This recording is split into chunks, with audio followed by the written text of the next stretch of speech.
How you all doing? Good. Happy Thanksgiving. Happy Thanksgiving. What are you doing for the hug? I'm going to be with my kids and spend some time with them.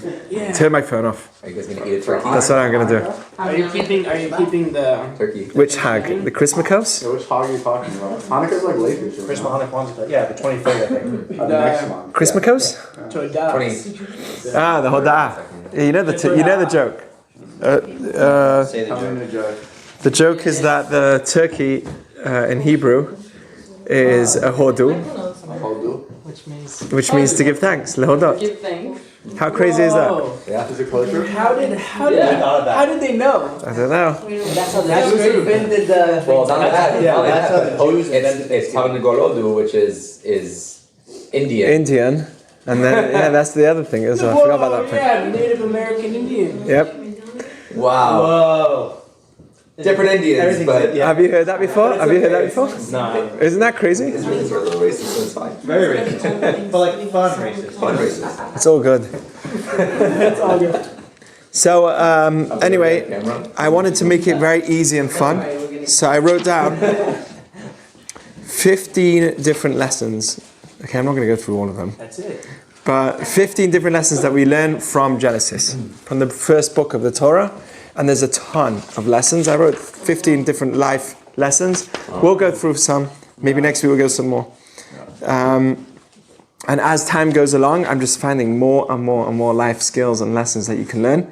And basically, has anyone read Animal Farm? You in school growing up? So it's basically the idea of the Torah is thousands of stories, hundreds of stories of people, cultures that failed, and eventually the failure just kept happening again and again and again until the point that the Torah came, which is in Parashat Yitro in the second book. But the very first book of Bereshit is basically teaching me the failures of humanity and how we, even though we think we can do something right, we can still fail and we can still make a mistake. So, for instance, by Adam Harishon, right? What's the failure of Adam? He ate from the tree. What does that teach me? What? He didn't obey. He didn't obey, but it also, of course, he didn't listen. But the message also is he did it with a good intention. Oh. Okay, so the greatest of mistakes, that's one of the lessons, can be done with good intentions. Because he never had evil in him, and yet he ate from the... If he never had evil in him, so what caused him to eat from the tree? The answer is, he had good intentions. He said it with his good inclination. If I eat from this, it's going to make things easier for me. It's going to make me closer to God. So the greatest mistakes of humanity, and this you see as a pattern throughout the book, is with good intentions. Think about it. Hitler, right? The two greatest disasters of this past century, which were not religious people, by the way. So for any of those people that come to you and say, hey, religion is the cause for all wars, or religion is the cause for so much death in the world, say, excuse me, I think it's the lack of religion that was always the cause of so much war. Okay? And you just look at this past century alone, and you have Hitler and you have Stalin. Both of those were the lack of religion that caused them to do what they did, not having too much religion. So, and what was their thing? They had good intentions. The greatest mistakes of humanity was made with good intentions. That's a very, very scary fact, because we ourselves, sometimes we have good intentions. We think we're doing, what do you want? Why are you so upset with me? This is what I was doing because I had to do it. What do you mean? Well, just because you thought in your eyes it was good, doesn't mean it was good. It might be good in your eyes, but it may not. That's the lesson that we learn straight from the beginning, is that even if you have good intentions, it still could be bad.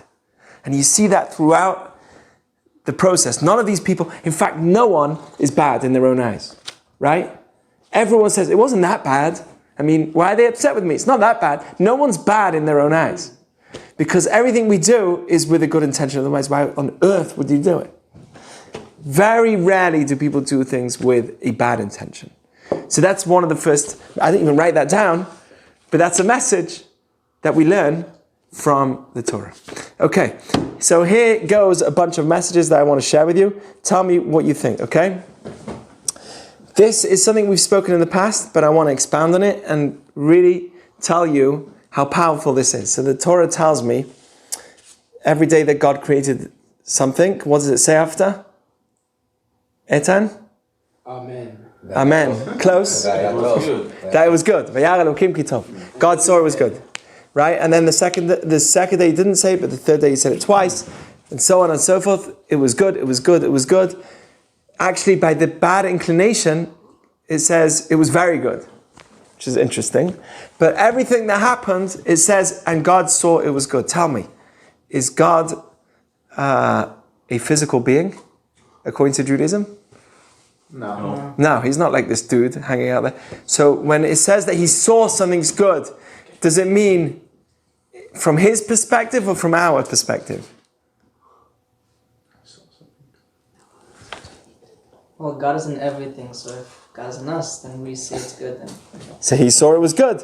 What does it mean he saw it was good? He saw it was good throughout time. Not just for that moment, but throughout existence. When God created man, he saw it was good. That was throughout time. Not just then, but in the future, and in the future, and the future, and so on and so forth. Throughout time, it was good. And for this reason, the rabbis always said, Nachum ish gamzu, and Rabbi Akiva always went around and said, Gamzu letovah, everything is for the good. Because even if I don't see it right now, I'm not seeing the entire picture. But everything is for the good because God saw it was good from the time of creation. Make sense? Okay, otherwise why would he create me? Yes? When was the bad inclination created? Why was it No, when? Which day? When was it created? On the day that the body was created. That some say the evil inclination is the body, is your physical desires, which can pull you in the wrong direction. There's an argument in the Achronim, in some of the later writers, of where exactly, right? But there's for sure, and the others say it's an external energy called, it's like a malach, an angel that's actually pushing us in the wrong direction. Whatever it is, the evil inclination was created the time that Adam was created. So his body was created. It says Vayitzer with two yuds, and one means the Yetzer Hara, and one means the Yetzer Tov. The bad inclination. But the Nachash was. No, but just Oh, go on. No, the Nachash is just like an example of, it wasn't literally the Nachash, maybe it just one, how the bad inclination was represented as a Nachash, but it wasn't the Nachash itself, maybe. Right, there are some that say the Nachash, the snake, represents the evil inclination today that we have. Okay, the Sforno, if you look at his writing, he says that the snake actually represents the evil inclination. But either way, yes, you're right. The evil within Adam at the beginning was from outside of him, not from within him as much as it was afterwards. Okay, this is another discussion. But what I want to get to is like this. Everything is good. This is the message. Okay, and you see this throughout the Torah. Everything is good, but the question is, do we see it? It's our job. This is all our work. Everything is good. Everything is good. Our job is to see it. What does that mean? I'll explain to you what I mean. Okay? And you see this pattern throughout the Torah. Okay, we spoke about this last week. You see this pattern throughout the Torah. If we're in a world where you see something's bad to you, it doesn't work for you, you have a stomachache, right? To you, it seems someone's doing bad business deals with you, or they're taking advantage of your business, right? So it seems like things are not good right there. Where's that coming from? God? Yeah.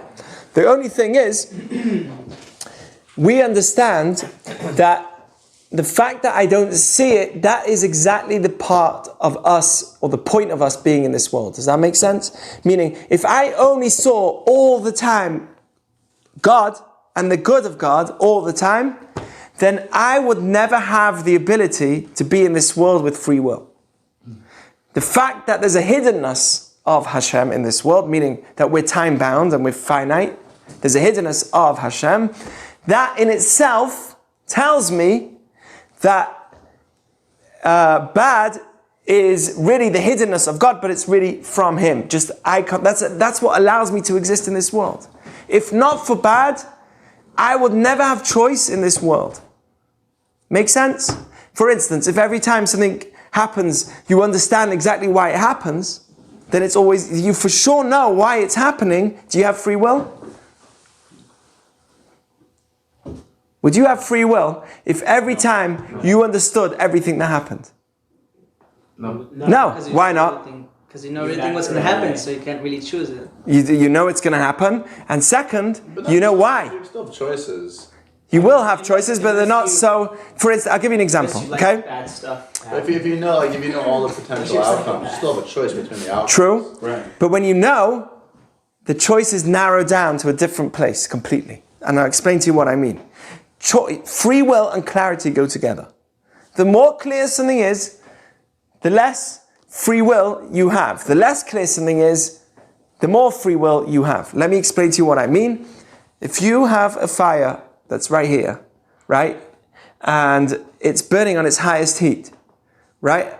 And you know, you're not a kid anymore. You know that when you put your hand in the fire, what happens?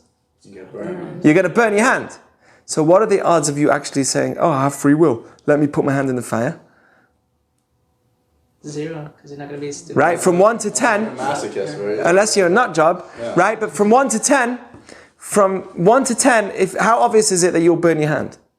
Pretty obvious. 1 to 10, what number? 10, right? You burnt. 10, I'm going to burn my hand. So will you put your hand in People do it, it? though. Some people will do it, and then what will they do? Go to the hospital. They'll go to the hospital, and most people will say, yeah, I can, and then take it out, right? They'll say, no, I once gave a talk, and I was talking about this, and a guy says, I can, and he puts his hand in the fire like that. I'm like, yeah, everyone could do that. I can also do that. I'm talking about a case where you burn it, dude, right? I'm talking about when you burn it, not when you don't burn it. So can you put it in for long enough? Right? You get the message.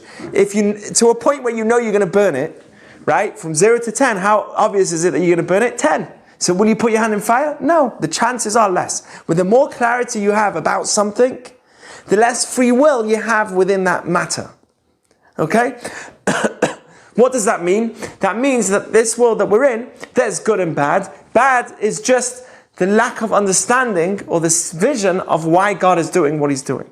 But our aim is to see the good, and therefore, when you see the good, you're connecting to God. That's why you can have somebody who sees the good. He says, oh, I'm atheist, but if he's always seeing the good in things, I think he's already going very far in the direction of being connected to God.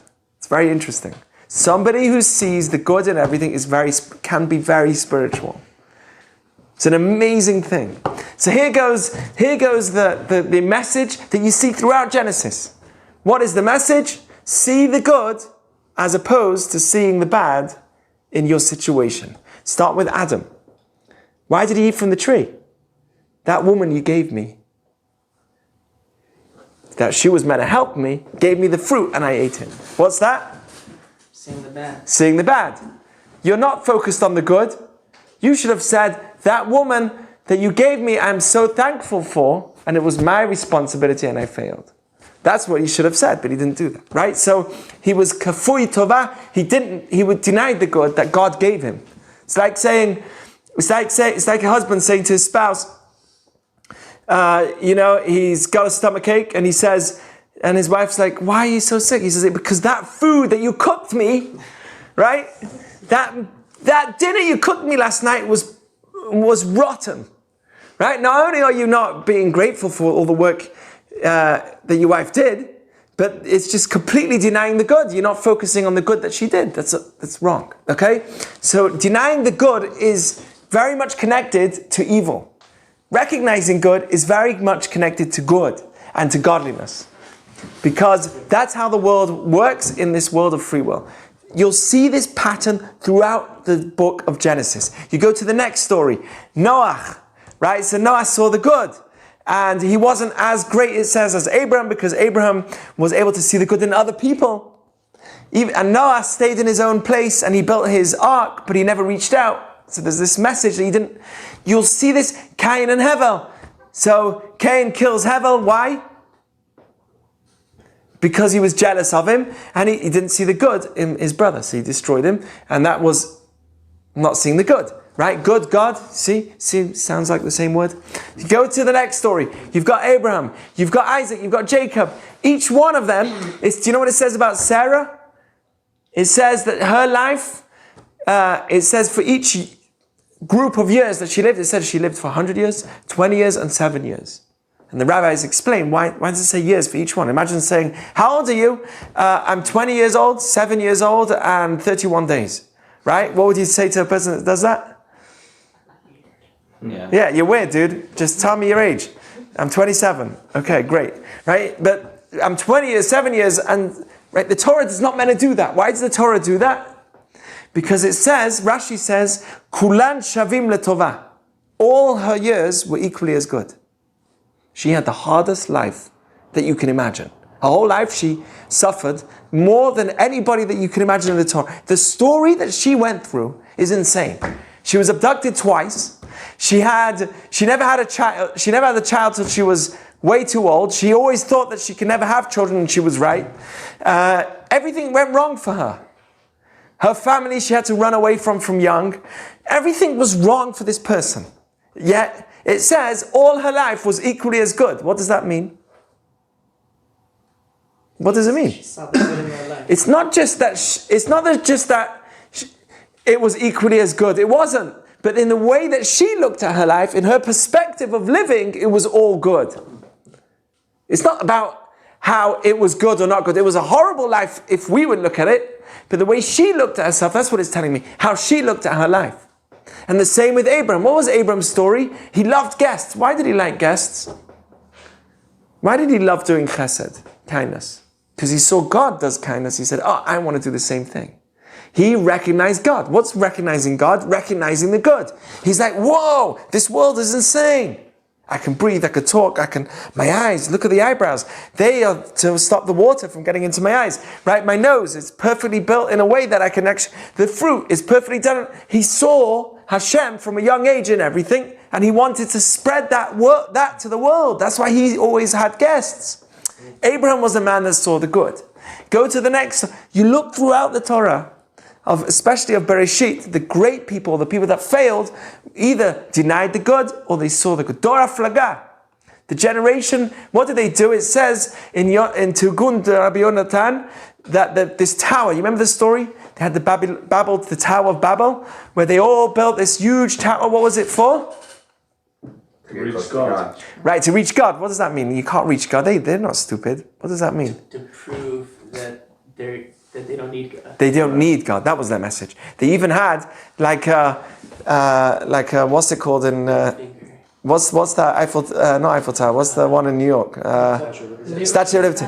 They even had on top of it a picture of like a sword going towards God, like this. Right? It's like, right? We don't need you, God. That was their ideology. It was more of an ideology than a building. It was the ideology that we are now progressed. We are successful and we don't need God. We are one, we are united, and we don't need God. It was a mentality, not anything more than that. And what was their mentality? Denying the good of God. One thing after the next. It's all stealing. That was the reason why the whole flood happened. What was their story? Why did someone steal? Why did someone steal? That was the essence of why the flood happened. Why would someone steal? Because he's poor, you'd say. Because he doesn't see the good of what he has. He doesn't see the good of what he has. Simple. He says, that person. By the way, that's why you can't steal from the rich for the poor. Because stealing from the rich for the poor is not about saying, I'm being good to the poor. It's about not what's your mentality right now? Right? Besides the fact that it's considered as stealing, but even if you logically come to me, what's your mentality? You're not recognizing that this person deserves the good that he has. You're not recognizing the good. That's what it is. And you go through the other time, it's amazing. One after the next. Joseph, why he fought with his brothers. They didn't see his good, he didn't see their good, and so on. Yes? This is not about people in the Torah, but I mean, there are numerous times in the Torah where God doesn't see any good in like, that's like why he, for example, like Sodom. Yeah. So Sodom and Gomorrah, what did God try to do? He gave a lot of chances, or options. He knew. Because Abraham tried to convince him, let me show you that there's still good here. So Abraham had the mentality that there is good. But let me ask you, Does God not know everything? Of course. So why did he even go to Abraham? Right. So to let Abraham prove to him or something that he saw the good? God doesn't know? He knew everything. So why did he even go to Abraham? You know the story about that? Okay, so the story is that Sodom and Gomorrah were doing terrible things, mainly in the area of sexual immorality. But there was some of the worst things that you can imagine. And God says, okay, it's time to destroy Sodom and Gomorrah. This place is evil. And he says, before I do it, I'm going to speak to Abraham. He knew that Abraham was going to try to make the case to say... He was looking at the good. He was looking... Abraham, and he saw the good in Abraham maybe, but... He saw the good in Abraham, and he said, you know what? Even though I know that they need to be destroyed, I'm going to give mankind the chance to tell me whether there's another reason. I'll give mankind the choice to be judges as well. But my point is that ultimately there was no good in Sodom, and that's why it was destroyed. Right. So if there are situations in which there is no good. Right, and do you know what? Judaism is not a passive religion. It's not like, hey, if there's no good, at the end of the day, removing, right, if somebody has a tumor, God forbid, and they have to remove it, is it painful? Yes. Yes. What happens if they leave the tumor? It spreads. Okay? By the way, this is the same message, right? If somebody has HIV, AIDS, and his child now has AIDS, and the child's only 1 year old, is it the child's fault that he has AIDS? No. 1 year old child. Is it his fault? No. But does the child have AIDS? Yes. Yeah. That's not fair. It's not fair. How is it fair that the child should have AIDS? It's not fair. He didn't choose it. It's true. It's not fair. But the reality is, he has it. And he carries a dangerous disease. Is it fair? No, it's the choice of his parents. It's a scary thought that we have the power to change the reality of our children, whether it's his fault or not. The reality is he has AIDS. Well, but it's the same thing that people say with the Palestinians and in Israel with the whole war that's going on. They say, well, there's Palestinian children that are in Gaza. Well, first of all, why are you talking to us? You should be blaming Hamas for what they're doing and indoctrinating these kids. Second of all, stop bringing the argument of children into the argument. Because at the end of the day, if this child's going to be dangerous, this child's going to be dangerous. If that's what they're being taught, it's like somebody who has a disease. There's no way of change. We could, as a whole, stop their Hamas and stop their society. But if they're carrying on funneling that information to them in a way that they are, then even the children are dangerous. They're dangerous prospects for the future. They're not dangerous right now, but they're dangerous in the future unless we stop it. But that's why I think that the whole example of Abraham was there to show us that even if this has a potential for bad, you should first of all try to see if there's good. That's right. Like you don't. I'm not saying that if you see bad, of course, cut it out. But always give a chance for good. Nice. You should always have what we call justice before the law, right? So even though a father needs to give a punishment to his child, how should he do it? Should he be like, "You ate from the thing," like why did he do it? Right? Is that a good parent? No. What a parent is meant to do is give it time, talk. Eventually, a good parent would say, listen, I really do have to punish you. And for this punishment that I'm going to give you, it's, theoretically, based on what you did, it should be way worse.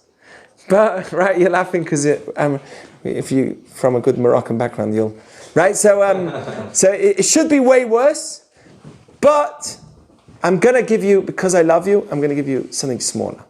And what does he do? He gives him a different punishment, which is way less. But at the end of the day, if you don't punish at all, right? It says if you hold back your stick from, and it doesn't mean literally a stick only, right? But if you hold back your stick from punishing your child, you actually hate your child.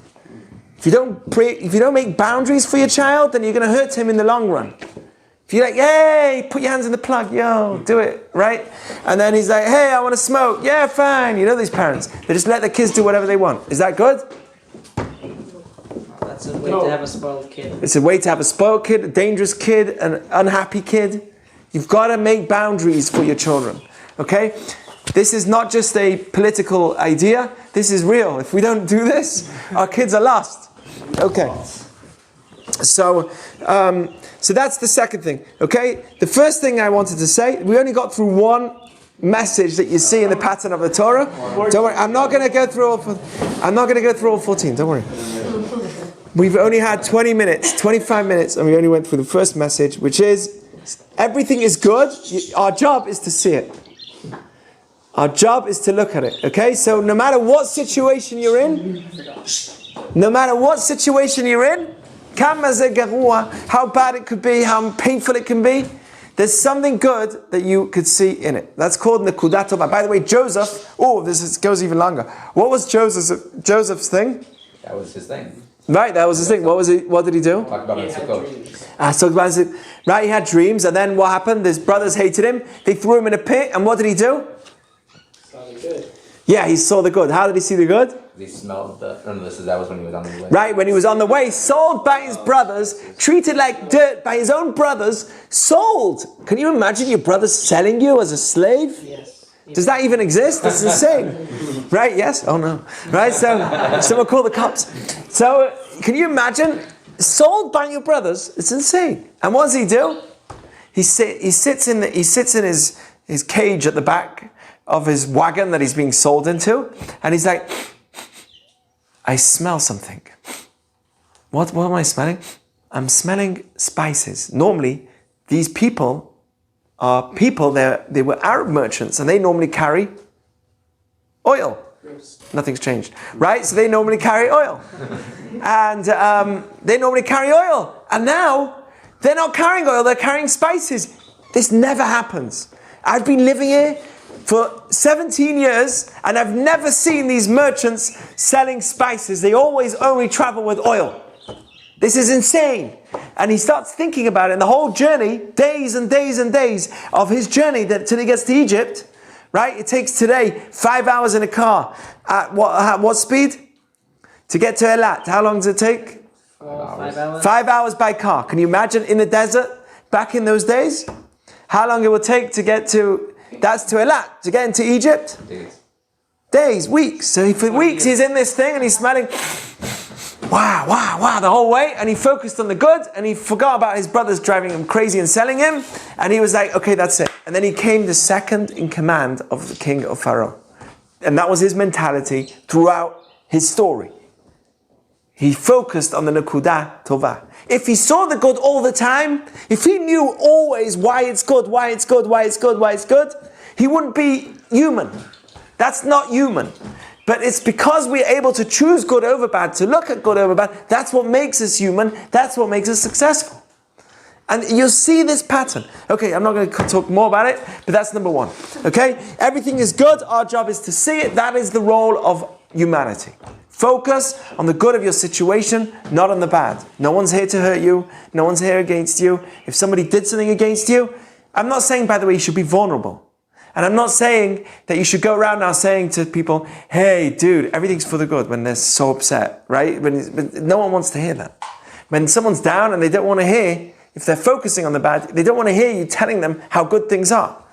But at the end of the day, it's an internal thing that we need to work on, which is the ability to focus on the good. Okay. I'm going to jump number 2 because it's kind of obvious. Or maybe I'll say it. Okay, number 2, I wrote down. Are you ready? Let's do it. Okay, so number 2 is, you're created in the formation of God. What does it say? B'Tselem Elokim. You were created in the formation of God, like God. What does that mean? You have certain You have- values. You have values, you have morals, okay. You Like God. want to become better, you want to become good. You want to achieve, you want to get good, right? You have free will. Okay, so this is all the idea of Adam. You were created in the formation of God. What does that tell me? If, let's say, I say to myself, I'm atheist, right? Like many that are young try and say until they get older and then they realize maybe something else is happening, right? But at the beginning, everyone likes to say I'm atheist.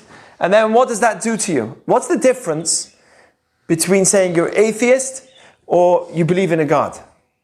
There's no It point. gives you purpose. I'm random. Purpose. I'm just a random chance. I'm a random chance of nothing, right? Purpose versus randomness. And you There's have- nothing you to have aspire rules. to. There's nothing to aspire to. It gives you rules. It gives me boundaries, right? It gives me boundaries. Why does it give me boundaries? If there's nothing to do, so then I'm not accountable, right? Yeah, and you can do whatever you want. Yeah, I can do whatever I want. So accountability or responsibility is what comes with the concept of God. But that's very good. If you're responsible, so then you're going to have a much more successful lifestyle because you'll take charge of your situations. Anything else? And also, usually when you believe in a God, it's easier to go through life. It's easy to go through life. Because everything, if you have a disease, then if you don't believe in a God, you say, why me? Then you believe in a God, you say, okay, this is my... It has a reason. You're giving purpose, like we said, to everything. Okay? So the idea of formation of God is seen throughout the Torah again. Abraham reaching out to people, random people, saying, hey, come in my house. Why? Because he wants to follow God. He wants to follow God. He wants to be like God. What else? Because he understands he's B'Tselem Elohim. That means He's a formation of God. Who else? What about those people? So are they. Right? So recognizing a creator also changes the way I look at other people. Ki b'tzelem Elokim bara oto. I'm created in the formation of God, and so are they. And so is every non-Jew, according to Judaism. Did you know that? It says, Chaviv ha'adam shenivra b'tzelem. All mankind is loved because they were created in the formation of God. Jew or non-Jew. Doesn't make a difference. Even the non-Jews are loved, right? Abraham wasn't looking for a Jew when he was outside his house saying, come in. He was looking for anyone, an Arab, right? So, Chaviv ha'adam shenivra b'tzelem. Now that there are Jews in the world, we are required, like you have family, right? So you are required to help those that are closest to you. That's how Judaism works. You have to look after your family first. Then your people in your town. Then the people of your own people. And then right? That's how it works in Judaism. But that in general, this is the message, right? That when you see people as formation of God, that you're created in the formation of God, you also see others in the formation of God. And it changes the way you treat yourself. It changes the way you treat others. Okay, so you'll see this pattern. Cain kills Hevel. Why did he do it? He says, Ashom achi anochi. Am I my brother's keeper? Right? Basically, he's denying God. Because if you recognize God, you'll say, he is part of me. Okay? And you'll see this throughout the story, the same thing. Every time. They're either recognizing God in others, or they're denying it in others, and therefore they're legitimizing whatever they do. Okay, number 3.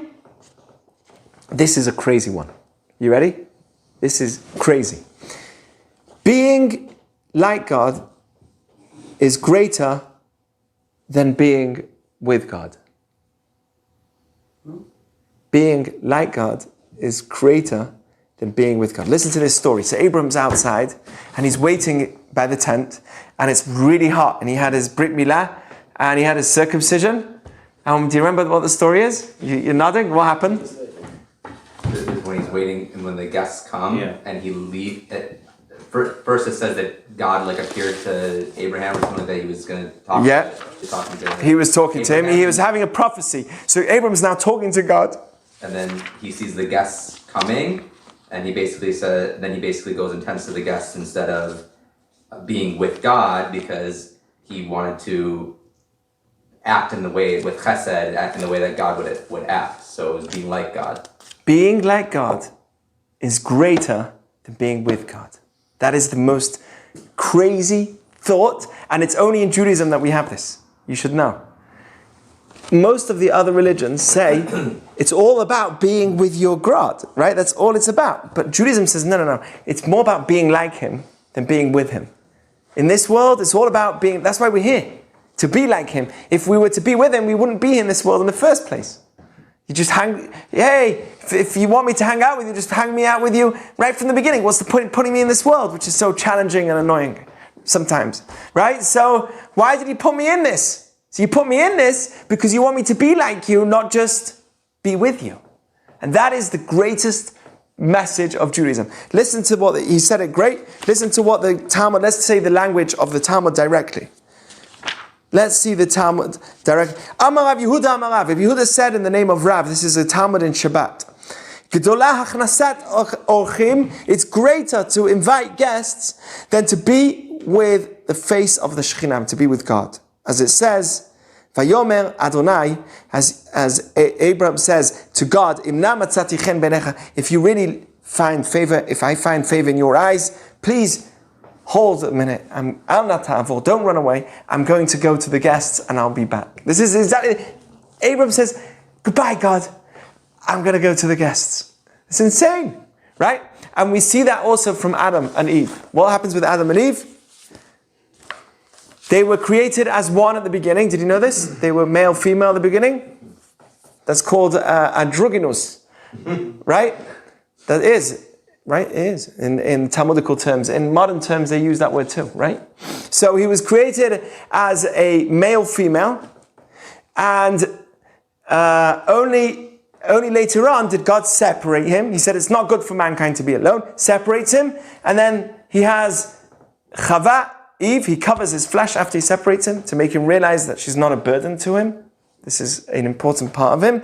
And he says that this is going to be his companion. Okay? So he creates Chava. And what does it say after? What does it say after? She is to be a helper by being against him. And how do I learn that that's greater to be like? I'll tell you why. Because until that point, Abraham didn't have the giving personality yet. It was only after Adam. Only after Chava was created, after Eve was created, what happens in a relationship? You compromise each other. He gives, right? She takes, she gives, right? There's a compromising of each other. There was no giving. There was Torah, there was Avodah. They had the Torah, meaning they had the tree of life, and they had the tree of knowledge, right? They had the Avodah, they had connection to God. Adam was with God, that's it. But he didn't have the ability to be like God yet. It was only after Chava was created, in a relationship, by the way, the holiest book in Judaism is a book of relationship between a man and a woman, and it's called Shir HaShirim, Song of Songs. The Talmud says that book is the holiest of holy books. It's the most holy Jewish book that we have. Why? Because it shows how the relationship between us and God works between us and another person. So what we're learning is that when you are able to give, that is way greater than you being with God alone. It's more important for you to animate God than to just be with God. And that's something we learn as well from the Torah. Sounds good? Being like God is greater than being with God alone. So for those that say we should sit in a room and meditating all day, we would answer back, that's not true. Right? And by the way, the study of Torah, what are you studying? Why is it so great to study Torah all the time? How does that make you be like God? Maybe that doesn't. Maybe that means you're being with God. Why is study of Torah making you be like God? More than being with... Does anyone understand my question? Yeah. I understand if I'm doing chesed, I give charity, being like God, I'm giving. Right? I understand if I feed someone, I give them food, I'm being like God. If I visit the sick, I'm being like God. Right? But if I study Torah, how is that making me more like God? Because it's instruction. It shows you exactly. It shows you how you're going to do it. It shows me how I do it. Okay, so it's now how I can be like Him. And also, that's true, it shows me how to do it. What else does it do? Well, it really depends, because if you study for everybody else, for the safety of everybody, like in Israel, there's the whole thing that there's a group of yeshiva people that study don't go to the army. For the army to protect. So if you study for everybody, that's giving from yourself. Okay, so there's a discussion of what is, if I don't believe in Torah, then what's the point of anybody saying, hey, I'm studying for the people, right? Some people can consider studying of Torah like the greatest nuclear power that we have. And some people could say it's the most ridiculous thing that we have. So I don't want to go into the argument of the value of Torah and in the IDF and the political argument of what's going on in Israel. But I want to just, as a general thing, I want to ask, right, how is study of Torah making me more like God? And the answer is, when I study how He works, right, like we said, when I study how He works and how the system works, His language, then it allows me to be more like Him. So just by studying His language makes me want to be more like Him deep within, right? My essence, my personality changes within to be more like Him as well. The aim of Judaism is changing yourself into a better person. Okay? So that's, being like God is greater than being with God. What a powerful message. Okay, let's go to, let's do something that you for sure, because I know that Eitan's heard some of these. I want to do something for sure no one knows. We'll see. Do you remember? I've got so many, it's crazy. Who you pick one? Let's do number 12. 12? Okay. Are you sure? He doesn't know what it is. Okay. Number 12. Already saved that, you know. But this will be the last one. Number 12 is that prayer can change everything. Now this is something that the world or many people don't believe in, right? But we see this pattern throughout the Torah. Prayer could, just try it. Even if you don't believe in it, try it. Let me prove to you how prayer has changed everything throughout the system of the Torah, and it's fascinating, okay? So, right from the beginning, there was no rain for the first day, second day, third day, fourth day. There was no rain. There was water, and there was the potential. It's like you put seeds in the ground. Once you plant something in the ground, what do you have to do? Wait. Water. You have to water it, right? If you don't water it, it won't grow. Well, we understand that everything was at potential level at the beginning. Only later on, after Adam was created, did the rain start happening. There was no precipitation, there was nothing happening yet of rain until the 6th day. Why not? Does anyone know? This is a crazy teaching here. Nobody prayed for it yet. No one prayed for it yet. Exactly. Yeah, you stole it. Right? There you go. It's kind of obvious because I'm talking about praying. So, I just knew it already. oh, you knew already? Nice. So it says, no, I believe him. What? Really?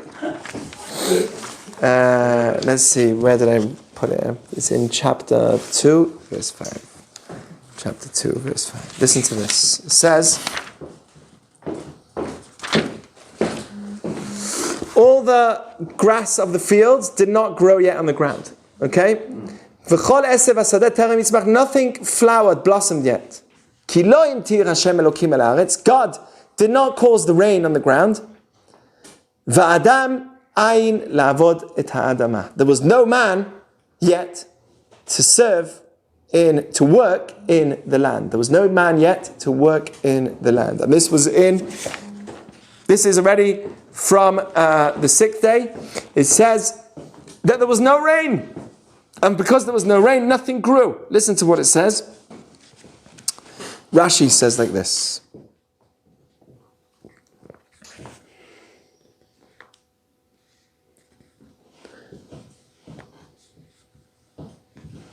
Why did it not rain? There's no man to work in the land. By the way, when was Adam meant to work?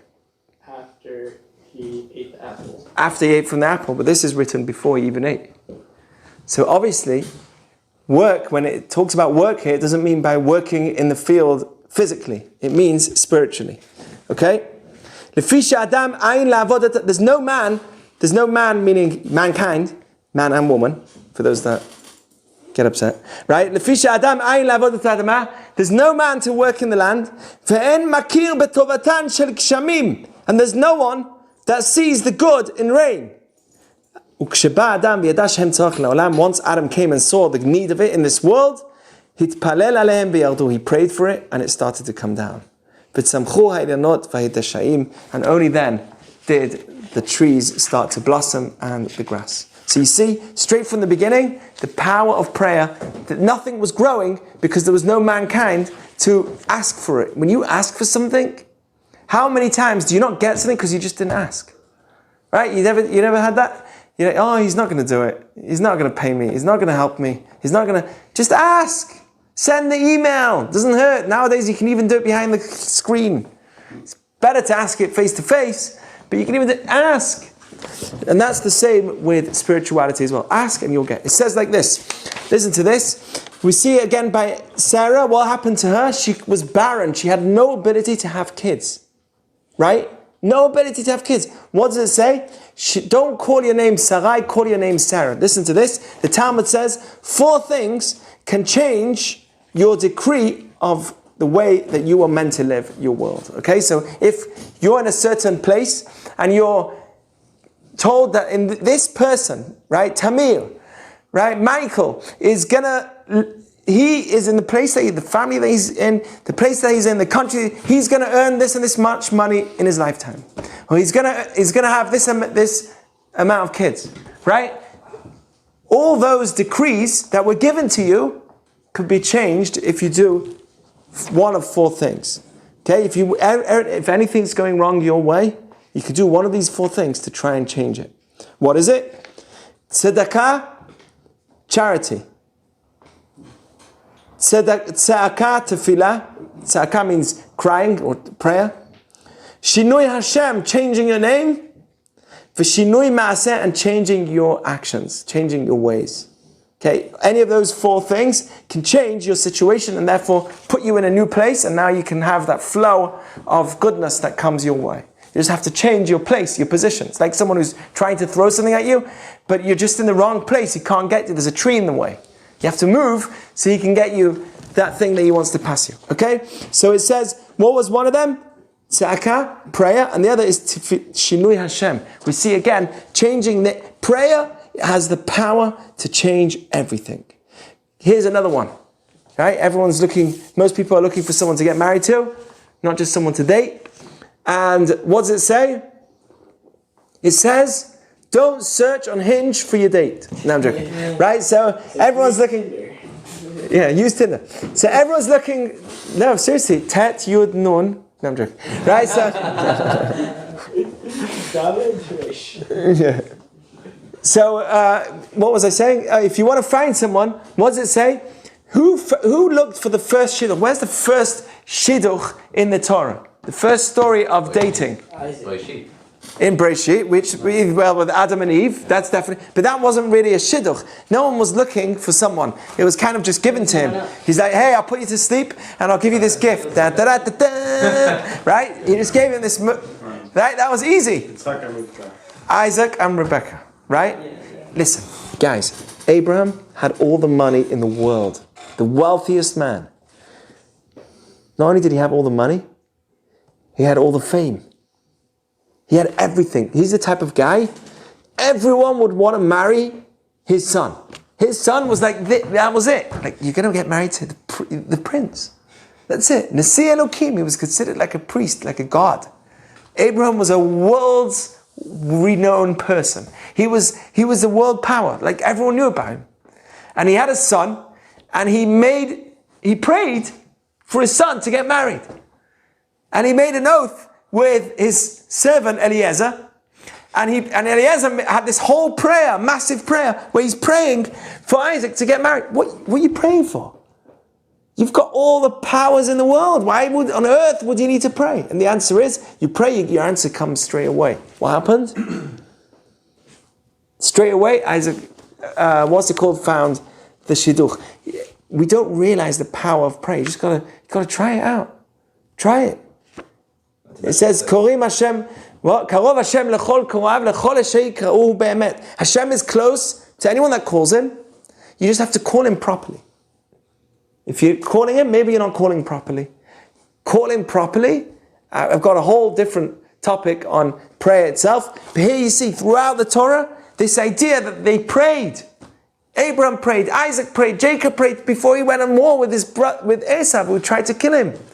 He prayed, and because of that, he won. That was one of his work. He did it. He also worked. It says that you can't rely on a miracle.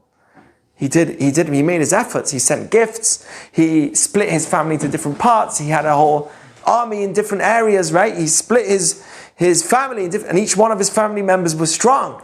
So he knew what he was doing. He gave gifts, Doron, Milchama, he prepared for war, but he also prayed. Prayer is the power of the Jewish people. Why is it so powerful? Because God created the world with his mouth, and so do we have the ability to create things with our mouth. And that's the power of the Jewish people. Hakol kol Yaakov. The voice is the voice of Jacob. Our strength is our mouth, not just our arms and our muscles. Okay? So that is the place. You'll see this throughout the Torah, the power of Jewish prayer. If you're looking for something, you want something, don't wait till you just can't anymore. And then you cry for it. And then you ask, or you go to a place quietly and pray for it. Just take out. Get your tefillin from Erez, and you'll be good to go. Okay? Pray. Give it a shot. It doesn't hurt. Okay. We have another minute. I'm going to do one more. This one's too good to miss out. Okay? This is... here. It's not good enough. Listen to this message, and you'll see this again many times. It's not good enough to be good. You have to also look good. You hear that? It's not good enough to be good. You also have to look good. Where do we see this in the Torah? Listen to this, okay? This is remember, it's not good enough to be good. You also have to look good. Right? So Eitan doesn't have any problem with that. Well, it's very important. Remember, we just had a dating smart class. What did he say? You have to look good. You have to look presentable for your date. You can't just say, hey, I'm good inside. You've got to look good and be good as well. You need to be good more than you look good, but it's important to also look good. Okay? Where do we know this from? Listen to this. These are the children of Isaac, the son of Abraham. Abraham gave birth to Isaac. Strange statement. Listen again. These are the children of Isaac, the son of Abraham. Abraham gave birth to Isaac. Yeah, what does it mean? Right? So our commentaries explain. Listen to what the commentaries say. Because for literally 100 years, Abraham didn't have kids. Abraham and Sarah didn't have a child together. For 100 years. Finally, she gets pregnant. When does she get pregnant? Immediately after she was abducted by this king called Avimelech. He stole her. And he tried to be with her that night. And then there was he had a dream, and Hashem came to him and said, what are you doing? This is not the sister of Abraham. This is the wife of Abraham. What are you doing? And Avimelech has the shock of his life. His whole household gets sick. He gets the shock of his life. He comes running to Abraham. What are you doing? Why don't you tell me it's your wife? Abraham says, because there's no God in this place. And if I would have said it's my wife, who would have known what they would have done to me? So I said it's my sister. So Elimelech says, listen, I'm sick. Please, I don't know what happened to me, but after what happened with Sarah, my whole family, my whole household, my whole palace got sick. They didn't have the ability to have children anymore. And more, right? There's details of how sick they got. But they got very sick. So he says, please heal me. Abraham prays for him to get healed. And then Sarah has a baby, Isaac, straight after.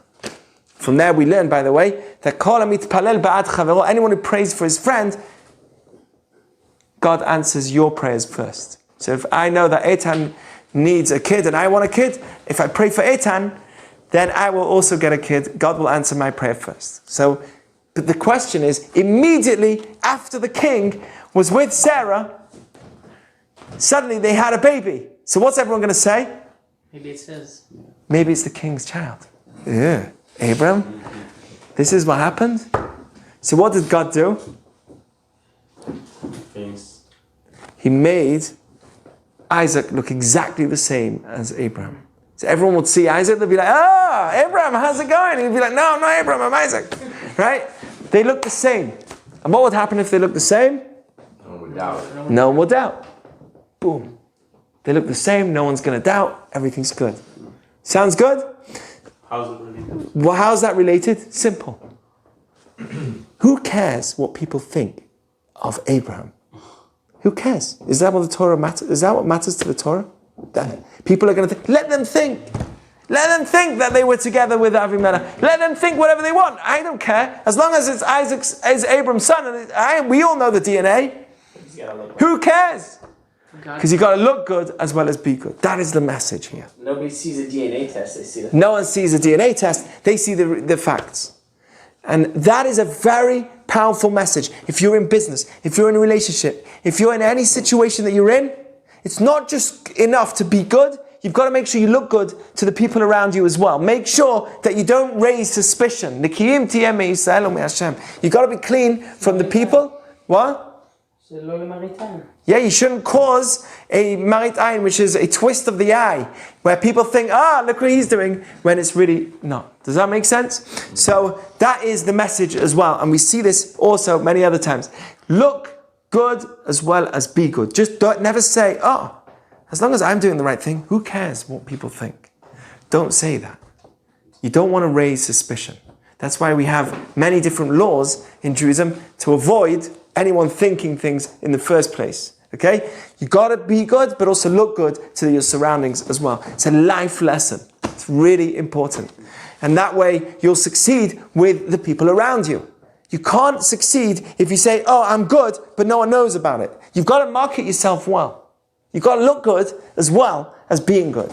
It's important. And that is the message that we learn from here as well. Anyway, so these are some of them. There's a whole load more. I promise you. This book is an amazing, amazing book. It's called the Torah. Anybody? Here, Torah. Okay. Thank you. That was good stuff.